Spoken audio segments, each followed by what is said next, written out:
సాధారణమైన మనిషిని. సాధారణంగా నేను తిరుగుతూ ఉంటాను. నేను ఒక్కడనే వస్తాను ఎప్పుడు వచ్చినా. నాకు ముందు ఒక 10 మంది, వెనకలో 10 మంది ఉండరు. నేను ఒక్కడనే వస్తాను. నేను ఒక్కనే డ్రైవ్ చేసుకొని వస్తాను. నాకు రాజమండ్రిలో ఇల్లు ఉంది, అక్కడ ఉంటాను. చుట్టుపక్కల అన్నీ తిరుగుతూ ఉంటాను.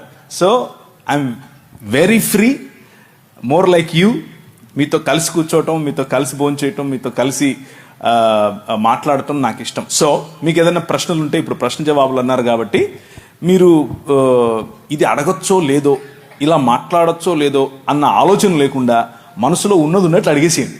చాలా లోతుగా కొన్ని విషయాలను తీసుకుని మాట్లాడే ప్రయత్నం చేస్తాను. అక్కడ మీకు విశాలమైనటువంటి ఒక దృక్పథం, విశాలమైనటువంటి దేవుని రాజ్యానికి సంబంధించినటువంటి ఒక వైఖరి మీకు వచ్చే విధంగా ఆ సెషన్ ఉండబోతోంది.